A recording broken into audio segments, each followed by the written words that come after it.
tema de los derechos humanos siempre está presente porque es un tema muy importante. Y Navidad es también un tiempo propicio para hacer un balance. Entonces, hoy tenemos a Manuel María Mercedes, que es el presidente de la Comisión Nacional de los Derechos Humanos. Y con él vamos a conversar sobre este importante tema.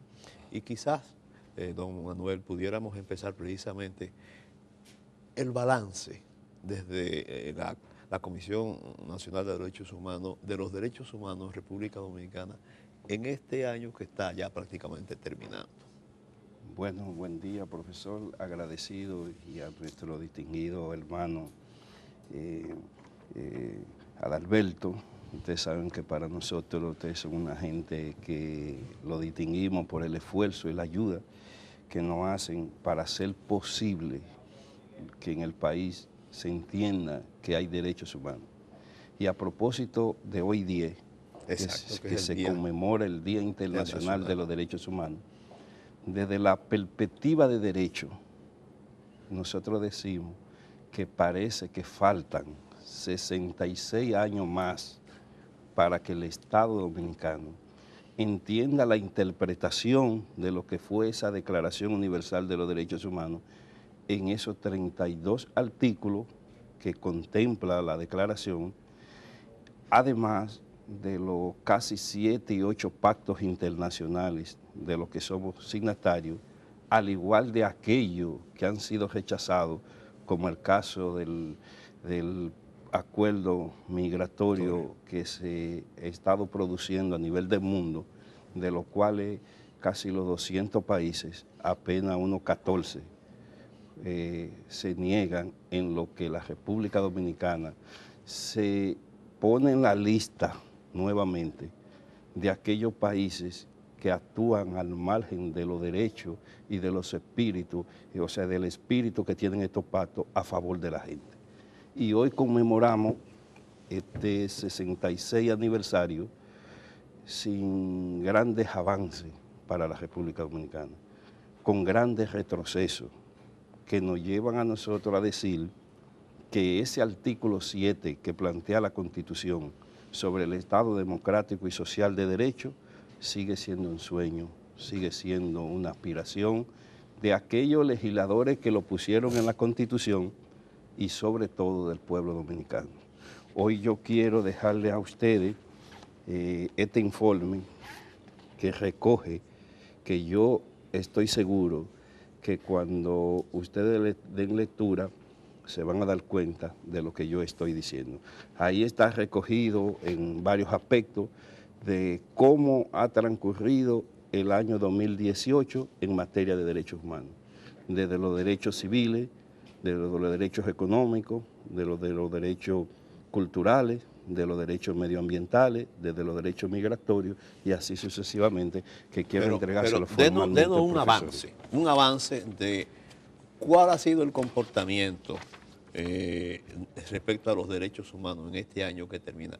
¿Dónde ha habido avance? ¿Dónde se detuvo? ¿Dónde ha habido retroceso? Nosotros, a propósito de este día 10, quisiéramos anunciar aquí logros, quisiéramos decir avance, pero verdaderamente cuando uno que trabajó ese informe técnico nos damos cuenta de que no hay avance en materia de derechos humanos. Por ejemplo, en materia de la corrupción, el estudio que ha realizado la comisión deja muy mal parado a la sociedad, o sea, al Estado de Derecho. Ese estudio revela que el 86% de los dominicanos no creen en que aquí hay un esfuerzo serio por parte del Estado en combatir la corrupción y la impunidad. Y se refleja en el caso de Odebrecht.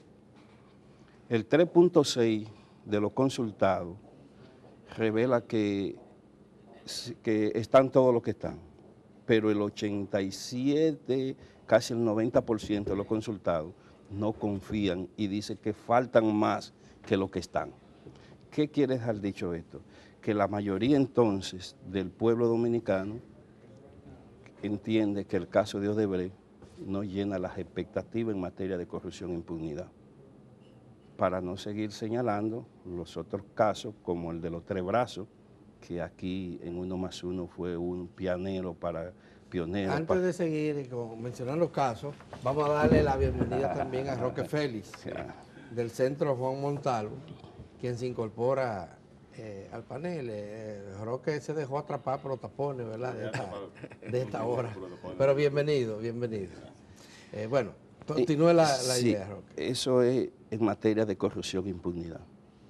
Cuando seguimos viendo la parte económica, entonces lo que nos encontramos es un país eminentemente endeudado. Y que ahí refleja en el informe que esos resultados económicos y esa abundancia económica que se plantea desde el Estado solamente llega a la élite de un sector empresarial y de un sector que está en el Estado. A la mayoría de la población, entonces, ese beneficio no llega, lo que incrementa entonces la violación a derechos legítimamente planteados en la Constitución. Cuando vemos entonces la inseguridad, ahí es que el problema es grave, conforme a los datos que revelamos en el informe. Y entonces resulta que el 85 al 90% de la población se siente insegura y establece de que no hay seguridad ni siquiera hasta en los propios establecimientos de prisión, porque aquí nadie está seguro. Y eso es un problema grave que afecta a la sociedad cuando la sociedad dominicana tiene derecho a estar en un estado de seguridad. Ya. Siguiendo ahí un poquito, cuando analizamos los derechos civiles y políticos, entonces nos vamos a las ejecuciones extrajudiciales. Bueno, exacto. Ahí sí es un problema grave. Este año, en el informe revelan unas 115, cuando ya habíamos analizado ese capítulo, pero ya estamos llegando a 125. Y los casos que señalamos ahí, como el del joven que fue ejecutado, el limpiavidrio que ustedes reconocen, pasando por lo que sucedió en Pantoja, los comerciantes de piña del mercado moderno, entonces refleja en esos 125 casos, y el estudio dice que el 75% de esos casos son ejecuciones, aun cuando gente estaban clamando de que se iban a entregar, no me maten, yo estoy desarmado.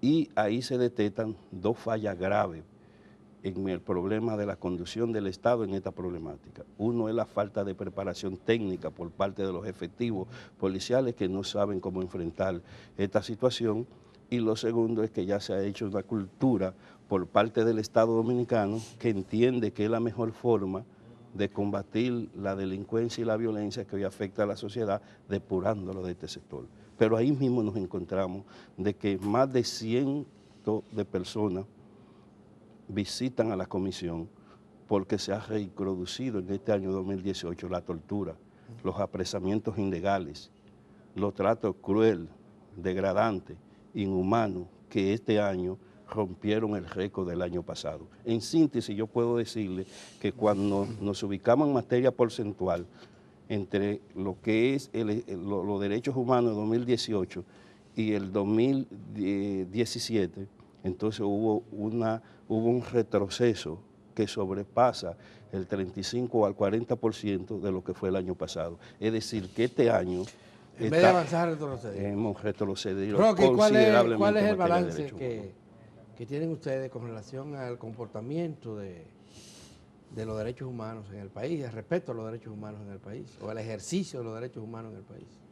Nosotros podemos, muy parecido a lo que Manuel María se señala, sentimos que los elementos que han estado a la base de evaluar el desempeño del Estado en la tutela efectiva de los derechos humanos en República Dominicana se mantienen prácticas y se profundizan prácticas, sobre todo en el entorno de la protección de las libertades y de los derechos a la movilidad y a la detención regularizada y el enjuiciamiento independiente de las personas. Se mantienen todavía muchas brechas, conflictuadas incluso con lo que en el ordenamiento institucional nuestro, a partir de la Constitución del 2010 y del Código de Procedimiento Penal,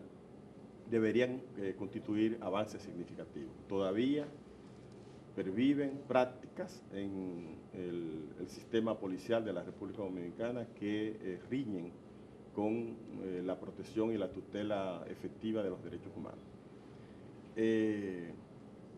En ese sentido, quiero señalar que el país fue interpelado en la evaluación periódica universal en más de una ocasión sobre la pertinencia y la urgencia de que el país tuviera un plan nacional de derechos humanos.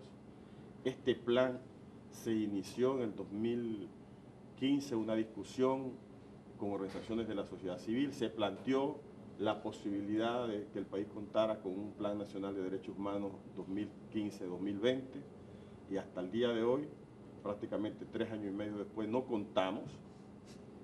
Y lo que es peor, se ha rumorado, se ha estado circulando la idea de que ya está listo y que se va a hacer público incluso un día como el día de hoy. Sí. Sin embargo, las organizaciones que estuvimos vinculadas a ese proceso no conocemos de qué se trata, las consultas no sabemos si fueron efectivamente tomadas en cuenta y expresamos desde ya nuestra preocupación de que pueda estructurarse un Plan Nacional de Derechos Humanos con el propósito de llegar al próximo evaluación periódica universal que va a ocurrir en el Consejo de Derechos Humanos de Naciones Unidas, Ginebra, el año que viene, con la tarea hecha, pero una tarea que realmente no va a significar nada en la práctica. Entonces, con relación a un campo importante de los derechos humanos, nosotros queremos señalar que el país ha tenido algunos niveles de progreso. No cabe duda que en el tema de los derechos económicos, sociales y culturales, con el tema de la educación y la presión que la ciudadanía hizo, hay progresos. Sin embargo, nosotros queremos señalar que estos progresos todavía no son suficientemente tangibles, verificables, hay muchas insuficiencias en la costo-efectividad de la implementación de los mismos. Ha habido algún nivel de progreso en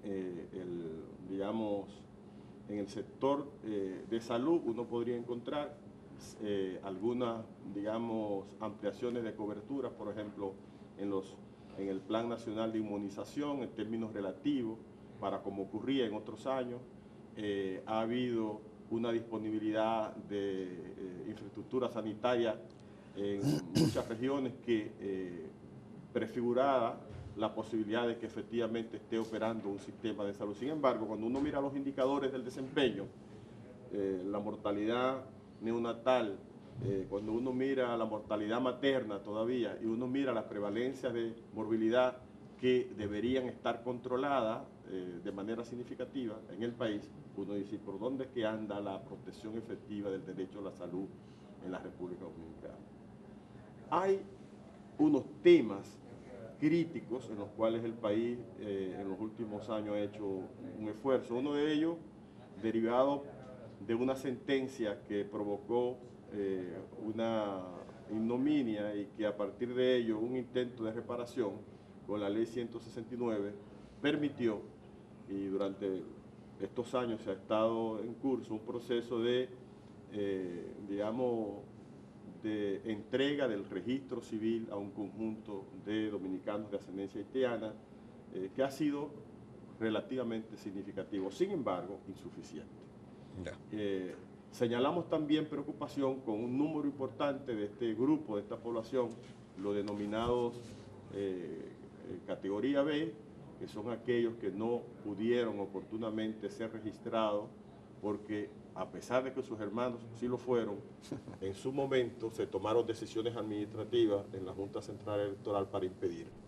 Nosotros nos encontramos en una situación de tensión y conflicto con muchos de estos jóvenes del Grupo B, sobre todo cuando son arbitrariamente detenidos con la pretensión de ser deportados hacia Haití. Y hemos encontrado casos en este año, el más extremo, el de un joven de San Pedro de Macorís, que fue detenido durante 17 días sin que se resolviera su situación y sin que se regularizara su prisión, se le acusara de lo que fuera, en fin. Afortunadamente, las discusiones y las presiones del caso han estado conduciendo a manejar con mayor prudencia y responsabilidad esta situación.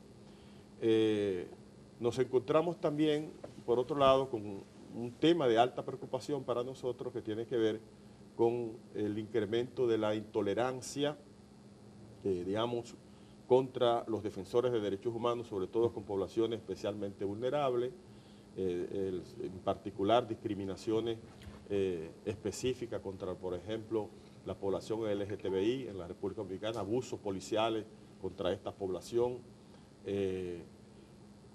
maltrato en las unidades de atención sanitaria a estas poblaciones, digamos, particularmente discriminadas, y población viviendo con VIH, que enfrenta serias dificultades de ejercicio de sus derechos fundamentales. Para todos ellos, el Plan Nacional de Derechos Humanos tenía ejes de atención para que el país superara estas malas prácticas que impiden que efectivamente tengamos una tutela efectiva de derechos humanos. Si me permite una pregunta respecto al desempeño de la justicia, que es pilar precisamente para el respeto de los derechos humanos, y el Ministerio Público, porque a veces solamente hablamos de los jueces y no del Ministerio Público. Ustedes van a encontrar un capítulo en el informe que lo que ahí se revela, que precisamente como dice el profesor, está recogido. Baja que hemos querido hacer, y le vamos a dejar inclusive un resumen ejecutivo, porque que son 75 páginas en donde plantea el problema de la justicia y realmente deja muy mal parado a la justicia dominicana. El Poder Judicial, conforme a los datos que se plantean y las encuestas que hemos hecho a propósito del informe, el porcentaje que ha bajado en materia de credibilidad de la ciudadanía es para que real y efectivamente desde ese poder tenga que escucharse de que obligatoriamente la necesidad de una justicia independiente, porque el 80% de la población, conforme al estudio que realizamos en la Comisión de los Derechos Humanos, entiende que el Poder Judicial no representa el deseo de la población. Y muchos casos graves desde el Ministerio Público, que es mucho peor. A tal punto de que nos encontramos con situaciones que no se corresponden con lo que es el rol del Ministerio Público en materia de detención. Violación al plazo de las 48 horas, traslado de detenidos para un destacamento a otro para garantizar de que el plazo que establece la Constitución no puedan, y toda una serie de situaciones antijurídicas que chocan con el espíritu que plantea la Constitución conforme a ese informe que nosotros hoy le estamos entregando. Una justicia independiente es indispensable para la constitución de un Estado de Derecho, garantista de derechos humanos.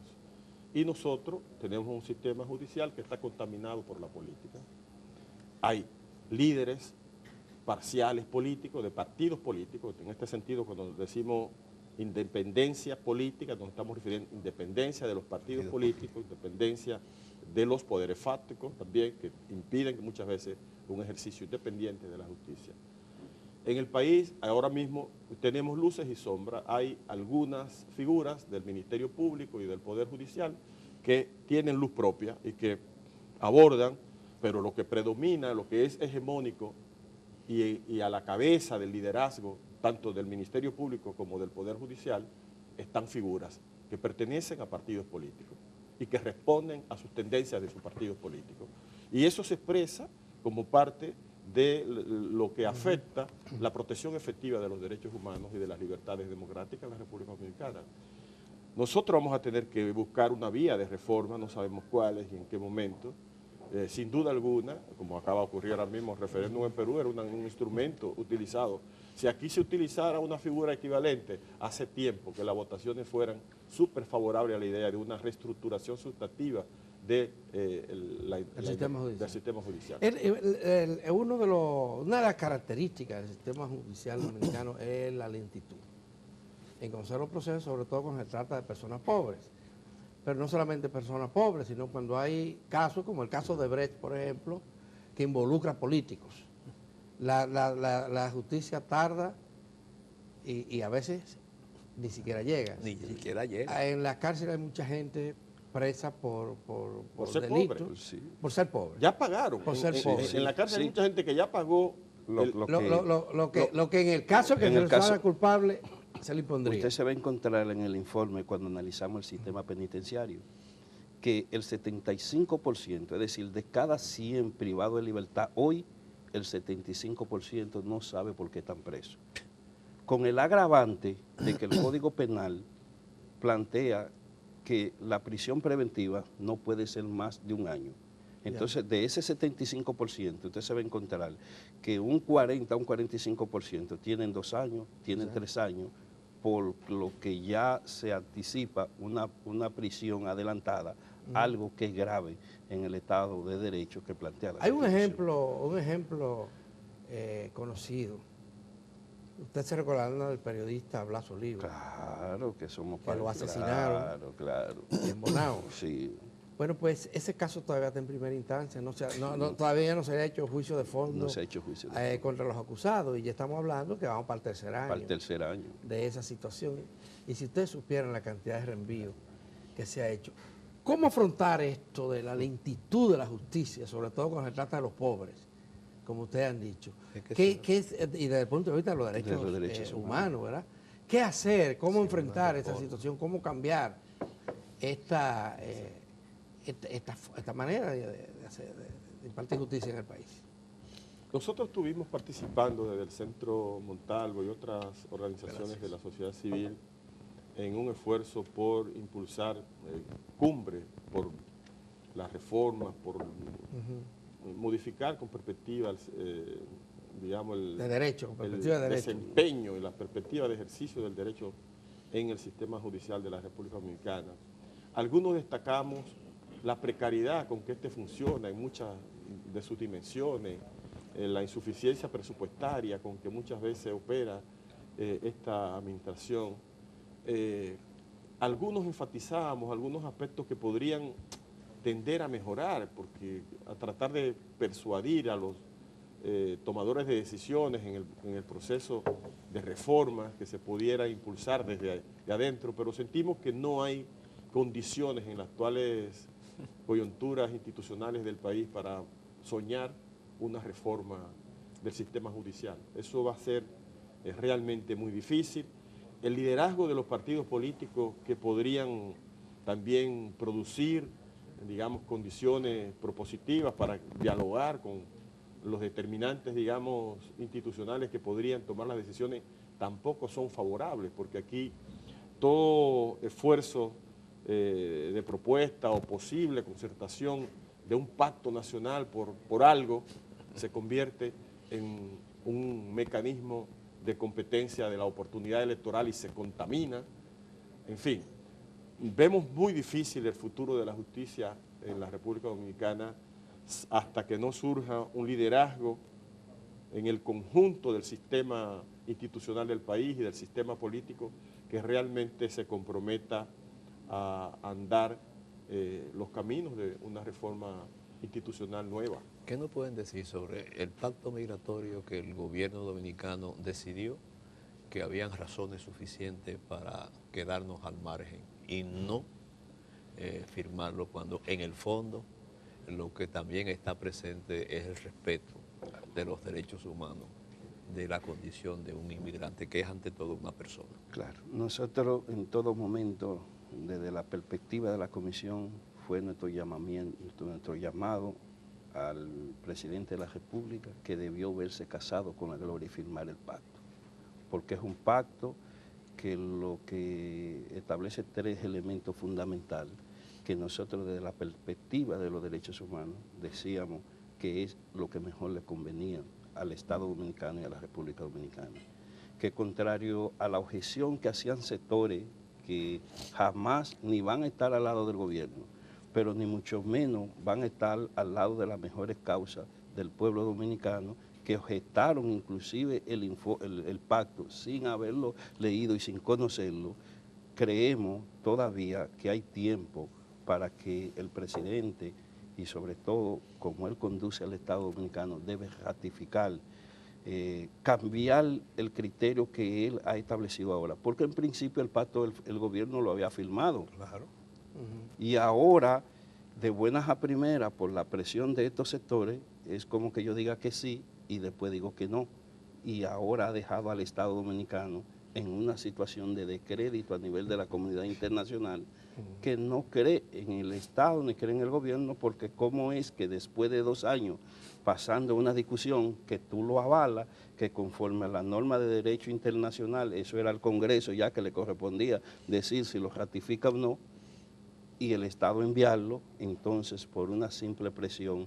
Simple presión, ¿no? Bueno, una gran presión, una gran amenaza y cosas. Sí, pero de sectores que no pueden doblar el rumbo de lo que hoy es la sociedad dominicana. Si se consulta a la sociedad, si se consulta a un buen número de la población, aun cuando este tema divide a la sociedad dominicana, yo estoy seguro que el presidente... ¿Pierden ustedes?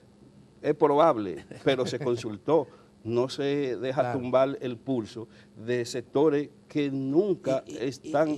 Hay quienes han dicho, quiero oír la opinión de ustedes, que detrás de ese movimiento, inclusive violento porque fueron capaces, por ejemplo, de ir a un panel a varios paneles. Y armar unos líos, unos rebullos, amenazar de muerte y de golpe, todo. Pero detrás de esto se dice, no crean ustedes que es tan poca cosa.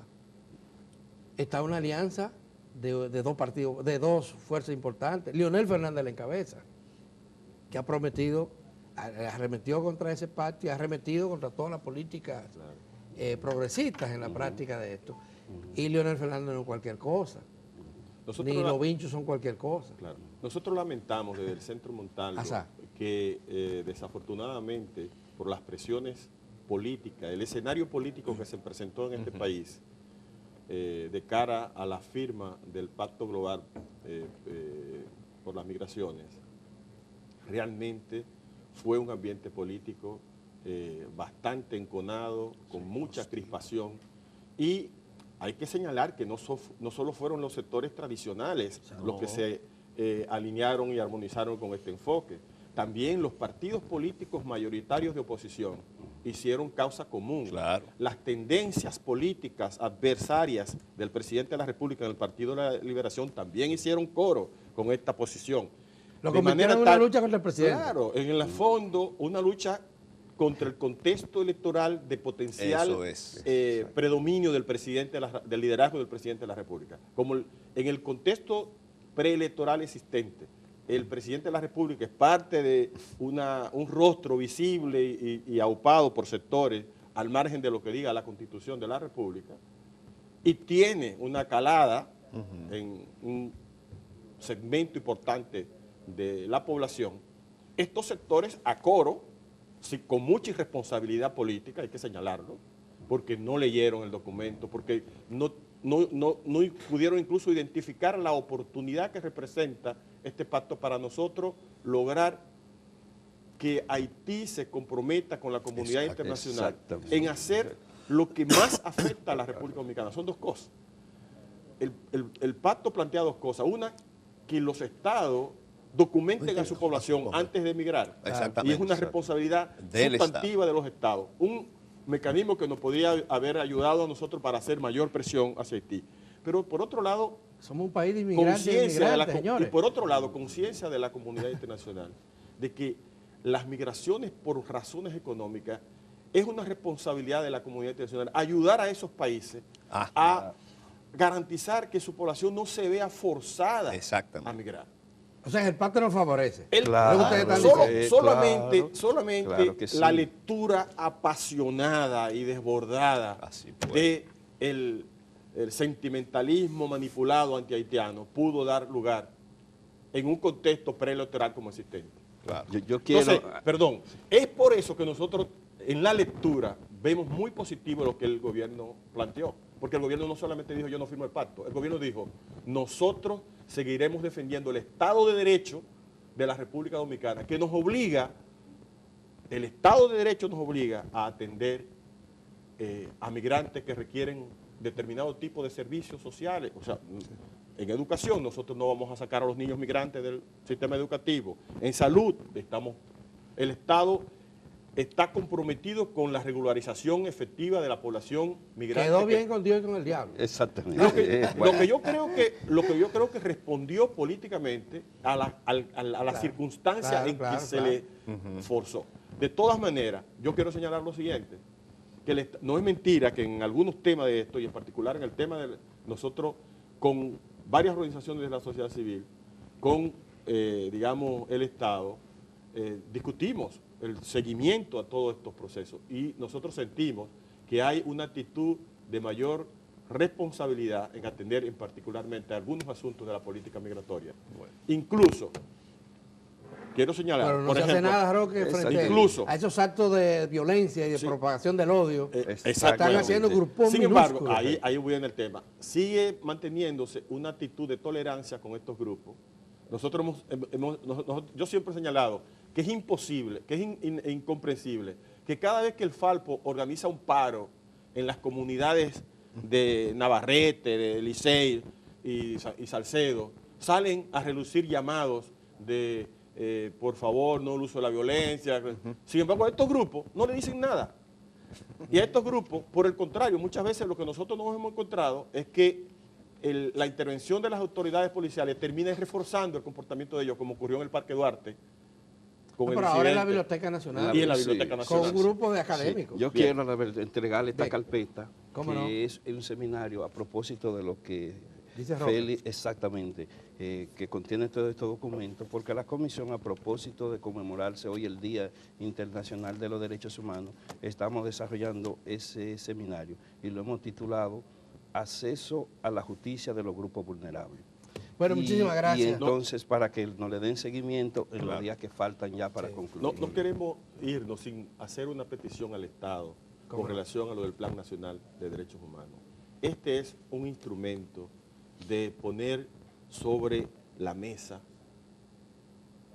los propósitos del Estado y la sociedad civil de trabajar juntos en procura de un ambiente que permita favorecer el ejercicio de los derechos humanos en un país.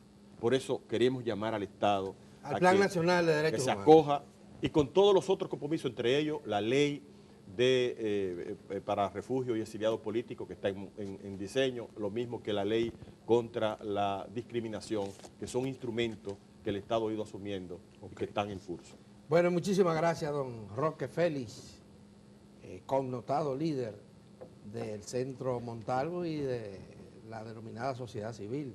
Igual Manuel Mercedes, quien es el presidente del Comité Nacional Dominicano de los Derechos Humanos, Nacional de Derechos Humanos. Gracias por su comparecencia y sépanlo ustedes, hoy es el Día Internacional de los Derechos Humanos, ocasión propicia para reflexionar sobre esta situación que hemos estado señalando aquí.